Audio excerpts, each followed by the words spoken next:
Welcome to worship with the Unitarian Universalist Community of Charlotte. I'm Eve Stevens. My pronouns are she, her, hers, and I am one of the ministers of this congregation. There are all kinds of great creation stories handed down from ancient times, telling how the earth came to be, and wind and light and rain, how various animals came into existence, and how we human beings were born for the first time. A number of American Indian peoples, including the Hopi, Pueblo, and Navajo people, tell the story of Grandmother Spider. Grandmother Spider, who spun the thread of life and brought all creation into being. Her shimmering silk thread weaving intricate connections between rocks and air, animals and people, holding the vastness of life together.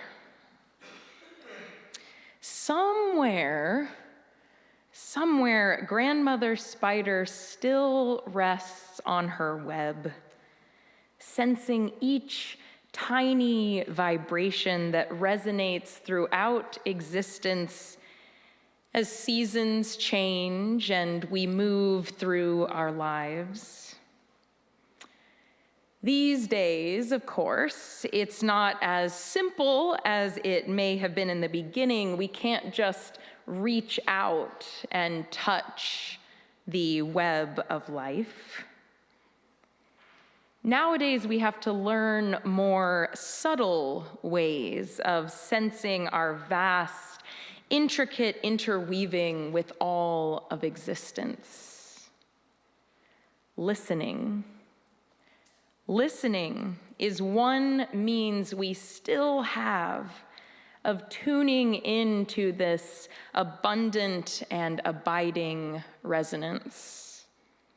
Listening with intention and curiosity. It takes practice, learning to resist filling the space with our own commotion and noise, learning to receive the stories, energy, and sounds that come from outside of ourselves as a gift. Listening, intentional and curious listening, allows us to sense again and understand anew those threads that connect us with one another and with all of life. As we prepare to sing our first song together, those of you watching from home, head to our public Facebook page and say hello to one another under today's post. And those of you here in the room, please turn and greet the people around you.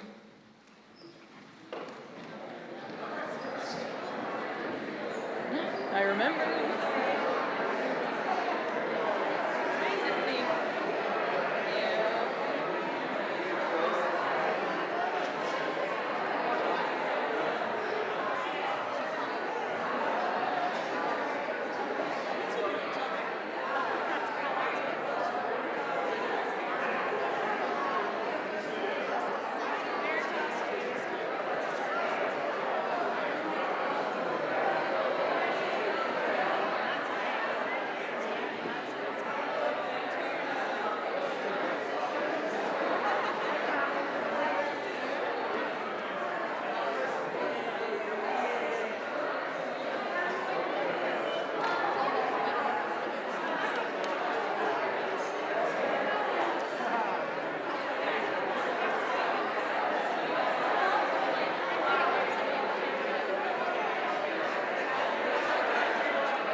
We light our chalice today with words from Robin Wall Kimmerer. Listening, standing witness, creates an openness to the world in which the boundaries between us can dissolve in a raindrop.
Good morning, everyone. I'm Kendra Dixon.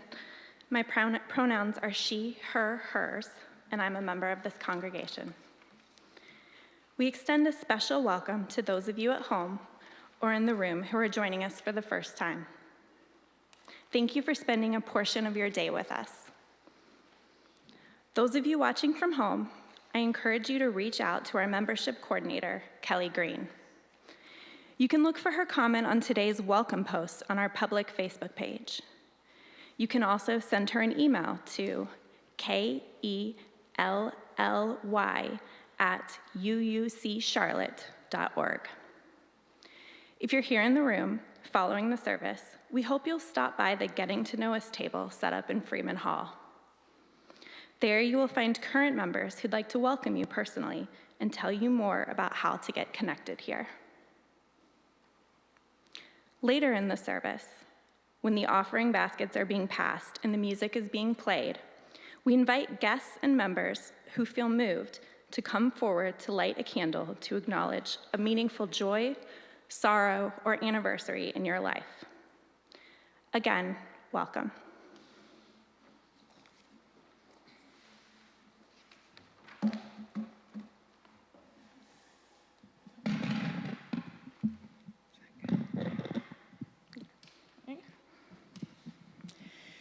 For our reading this morning, Kendra and I are going to offer excerpts of this beautiful children's book, which I highly recommend, called The Other Way to Listen.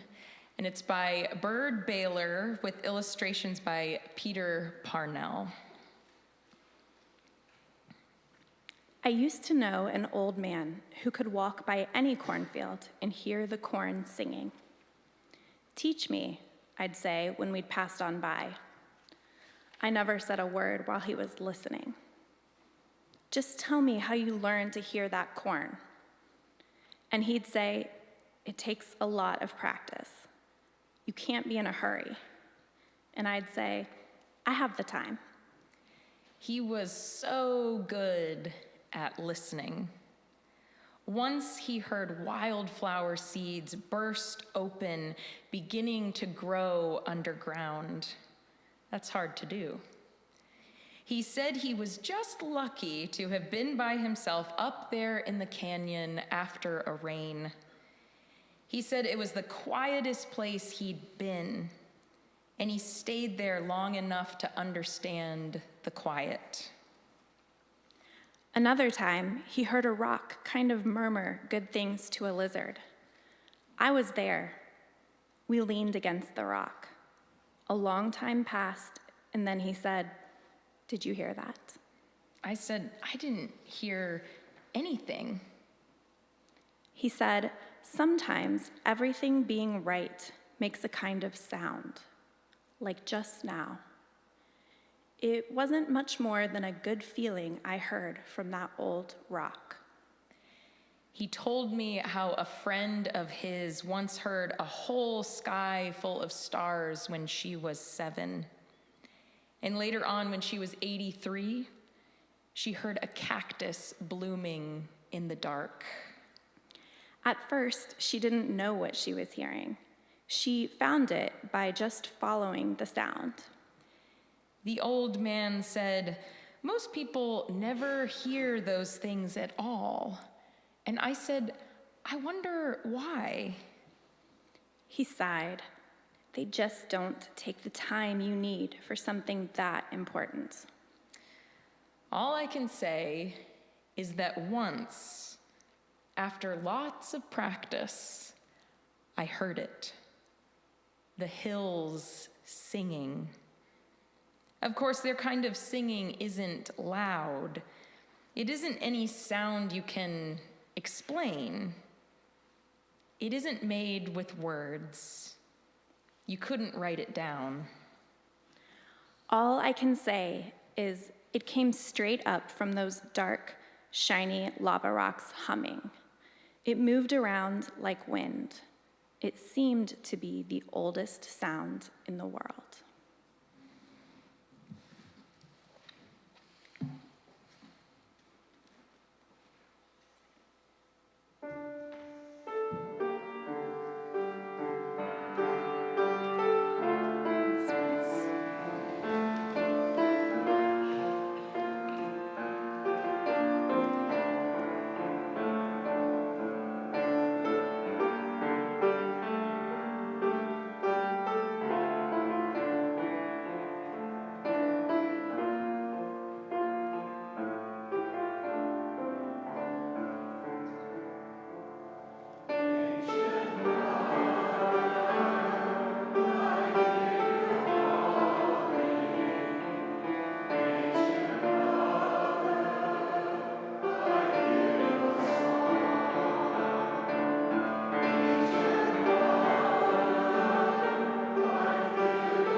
Speaking of listening, you can hear The Buddhist author and teacher Sharon Salzberg says, "Listening to another being is intimate and graceful." She says, to listen, you quiet yourself and open to the truth of another. The generosity we demonstrate through listening is powerful.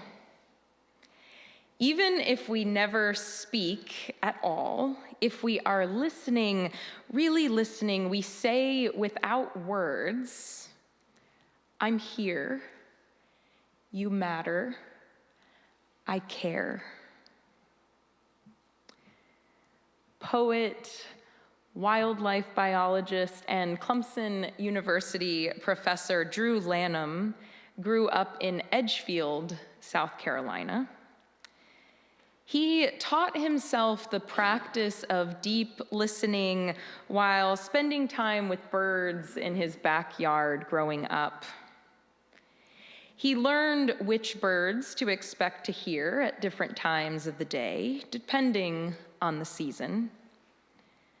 Listening intently in an open, curious posture, Lanham slowly learned which song belonged to which bird and what they might be calling out for.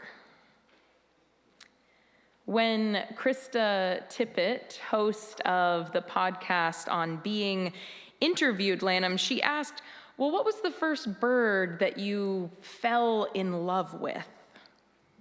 And Lanham replied, well, I go back to those snowbirds, to those juncos that would flock in frost and snow. Those little gray and white birds that my grandmother threw grits to. And the sparrows. When I see chipping sparrows, they are some of the most beautiful birds.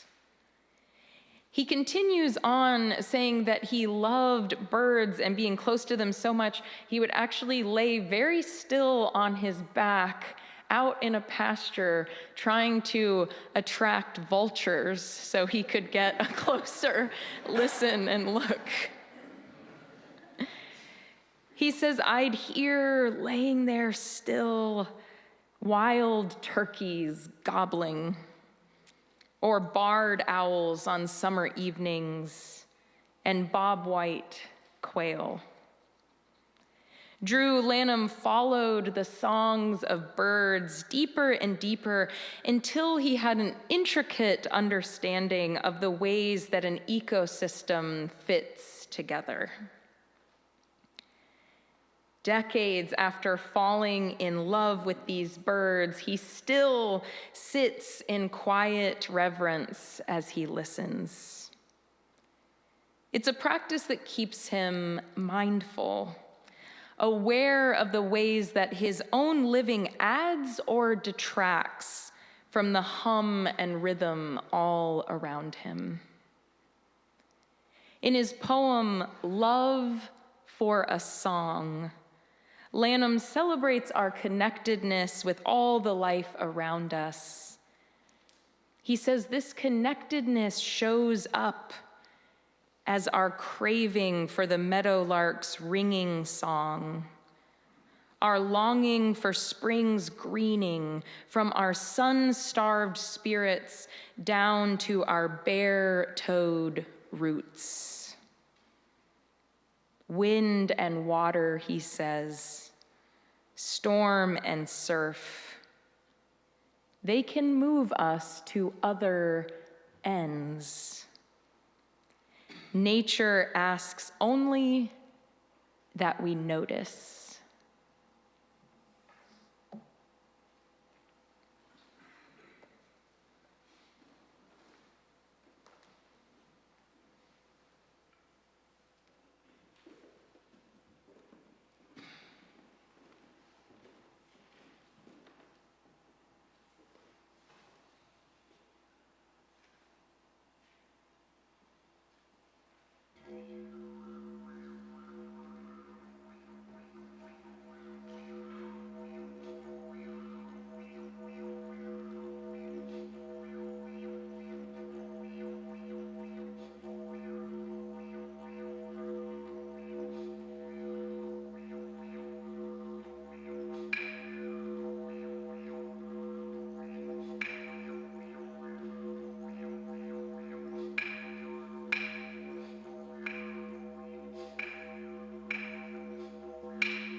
On a hike with my brother a few years back, I paused for a moment and commented on how nice it was to be out in nature, away from the busy scramble of the modern world. He shook his head and said, "Listen, it's impossible to get away from the sound of traffic, even out here." And he was right. Once I listened for it, I too could hear the low hum of the traffic. Even worse, once he pointed that out, I couldn't stop hearing it. I soon realized that all of my favorite hikes, which previously had seemed tranquil, were not immune from the drone of traffic, the sound sometimes traveling from miles away. For a while, it sucked much of the joy out of my hikes. I found myself pausing, holding my breath, hoping for silence, but inevitably hearing the thrum of traffic. It made me feel trapped, as if no matter how far I hiked, I couldn't escape the sounds of technology. And it sent my thoughts in a pessimistic direction, brooding about air pollution and natural spaces being destroyed to make room for development. My hikes, previously an escape and a time to recharge, had been tainted. For a while, I was annoyed at my brother for pointing this out. He'd spoiled my ability to feel completely immersed in nature. I was more content before I was forced to really listen, to accept that I am constantly surrounded by the sounds of human technology. But I've come to realize that while the illusion of escaping modern life was comforting, it was not reality. I could use my new awareness as a call to action, a reminder to take responsibility for protecting and conserving the few natural spaces that do still exist. If I really listened, I could hear not only the soothing sounds of nature, but the warning that natural spaces are rare and threatened and constantly being encroached upon. I could not afford to take them for granted. Earlier this year, my hiking partner and I got up on a cold February morning, drove up to South Mountain, and hiked to the Chestnut Knob overlook. The view was stunning. The waterfalls were frozen, and the landscape was chilly and magical. We had the trails to ourselves that morning, so it was just us and the mountains. A bird began chirping, the sound echoing around us, and that's when I realized I couldn't hear anything else. I held my breath and focused, expecting any moment to be able to tune into the frequency of that ever-present hum of traffic. But this time, all I heard were the birds and my own breathing. And because I now knew how very rare a moment like that was, I was able to truly appreciate it.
Colette Pichon Battle grew up in a Creole community on the Gulf Coast of Louisiana.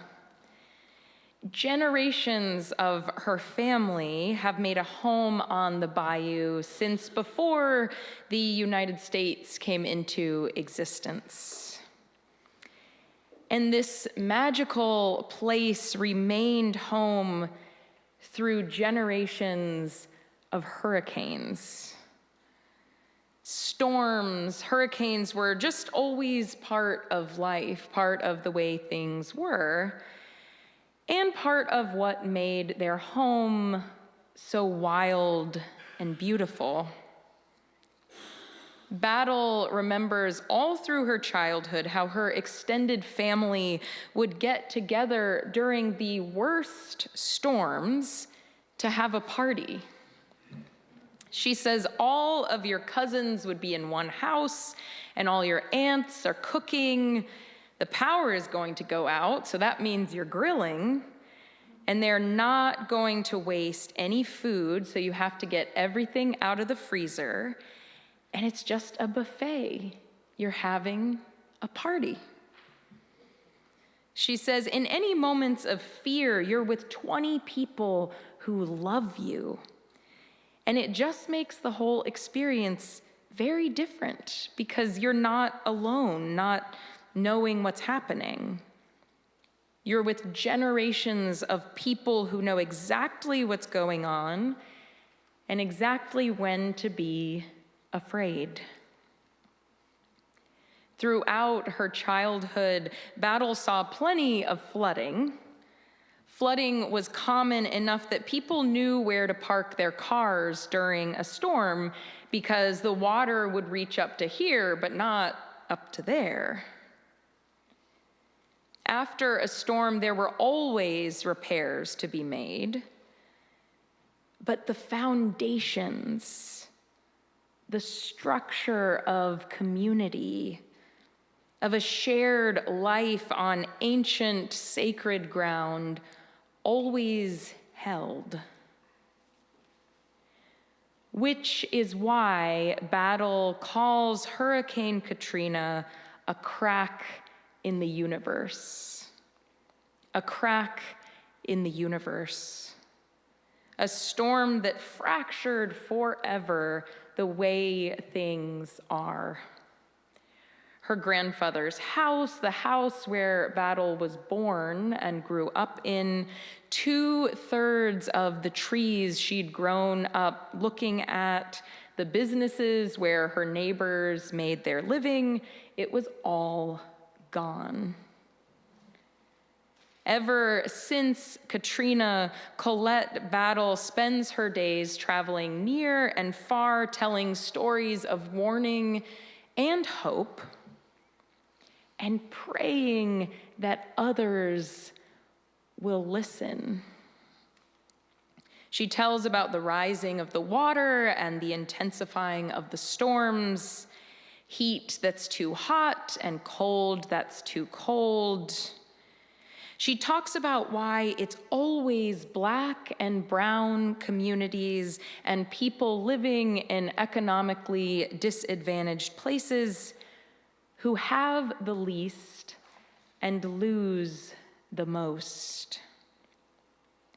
When Battle speaks, her voice is clear, energized, hopeful, tenacious. She believes that when we listen, really listen to the voices of the people living on the margins in our society, we remember our connectedness. And then how we think, how we make decisions, what we prioritize, how we live can change. When we quiet ourselves and listen to the truth of another, without words, we say, I'm here, you matter, I care. When we listen in this way, we sense the tremors of other lives through the threads of our connectedness. we find that our hearts beat in time with theirs. The rhythm resonates outward, and we are moved.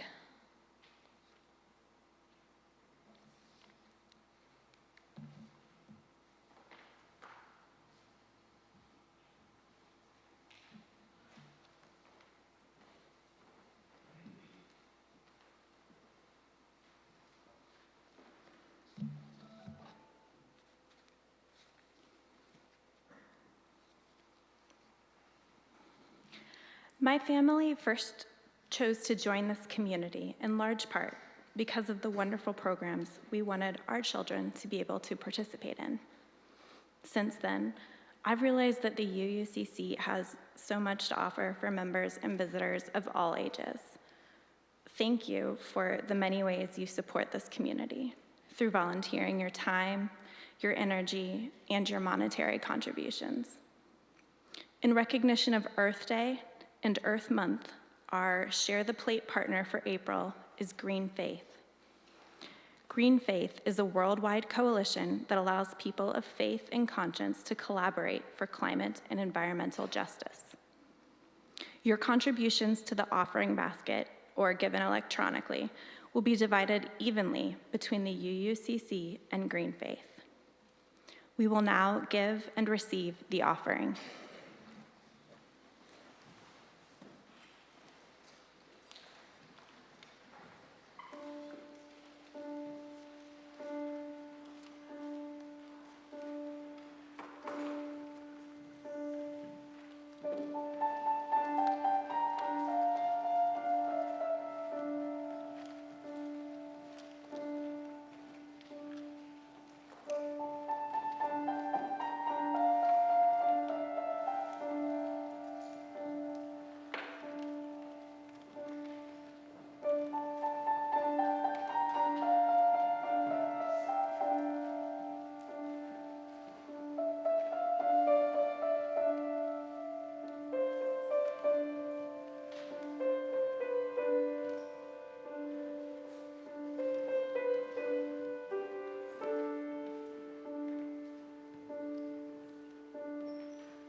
I invite you into a time of meditation, getting more comfortable where you are. You may wish to close your eyes, deepen your breath.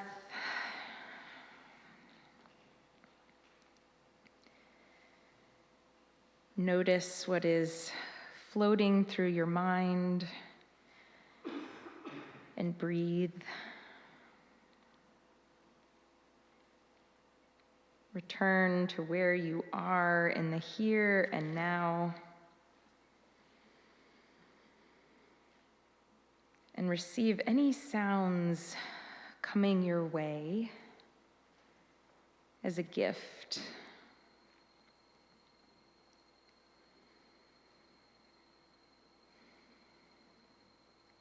This is a poem by Carolyn Dunn called Creation Song.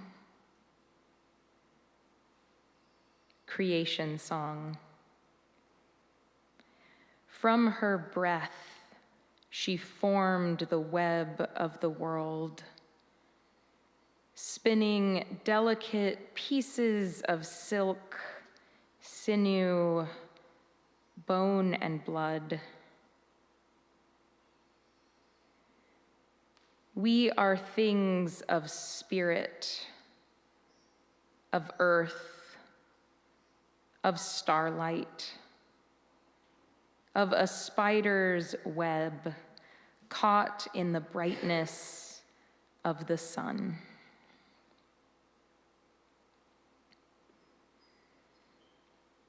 We are things of spirit, of earth, of starlight, of a spider's web caught in the brightness of the sun.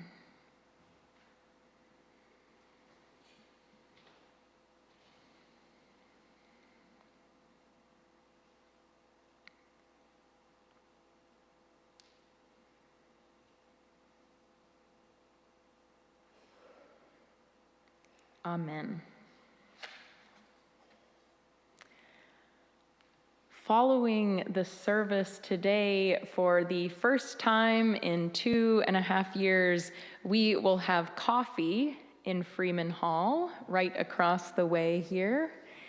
And hope you can stay for that. And we say a huge thank you to those of you who have stepped up to serve coffee and tea to our community. Thank you. You can also take your beverage downstairs to the Bernstein room. There's going to be a session led by our intersectional justice team about ways that you can volunteer with Reentry Housing Alliance and the Stop Formosa Plastics campaign. And if you're watching from home, you can learn more in our newsletter Currents or on the website. Now let us hold together in community those among us who find themselves in a time of celebration or sorrow and need our care. This past Thursday was Transgender Day of Visibility. We are holding our trans members and your families with love as we celebrate that you are in our world as you are. We hold in our prayers Megan and Greg Hendler, their son Oliver, and all their family, as Kai, Oliver's sister, Megan and Greg's daughter, recovers from a recent hospitalization. We hold Tom and Felicia Lee in our prayers in this time of Tom's hospitalization. We're celebrating with Jill Martino and her family upon her being awarded Community Social Worker of the Year for Mecklenburg County. Well done, Jill. We are sending love to Mary McNeil and her family as her sister is in the care of hospice. We hold in our hearts Doug C. and June Blotnick and all of their family in this time of concern for Doug's health. We hold in our prayers Kathleen Maloney Tarr and Brian Tarr and their family as they grieve the death of Kathleen's mother. We're sending love to Ann Todd and her family as she grieves the loss of her husband of 66 years, our longtime member, Gene Todd. We hold in our hearts Eric Wilhelm and Rebecca Cheatham and Dexter and Luna and their family as they mourn the death of Eric and Rebecca's nephew, Dexter and Luna's cousin. We hold in our prayers Paul and Jean Wilson and their family as they mourn the death of Paul's sister. Whatever each of you carries with you this morning, may you feel held by the love of this community.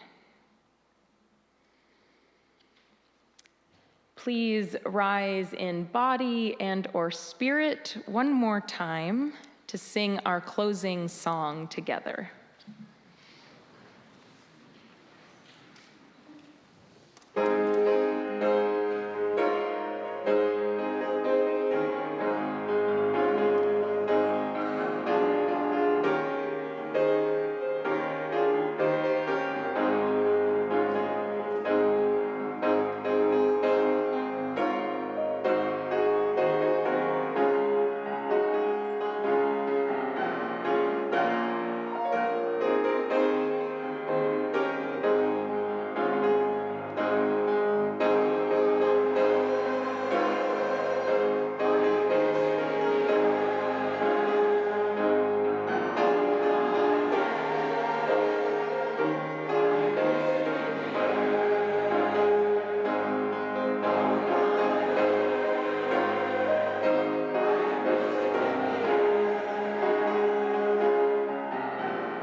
are the words of Joy Harjo.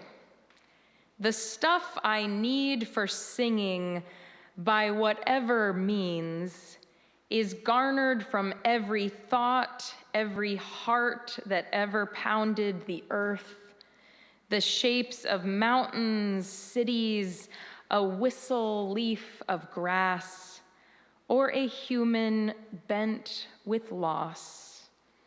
All of this will revise the pattern of the story, the song.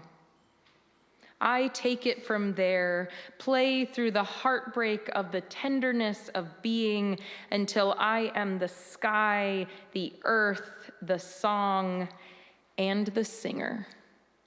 Please be seated.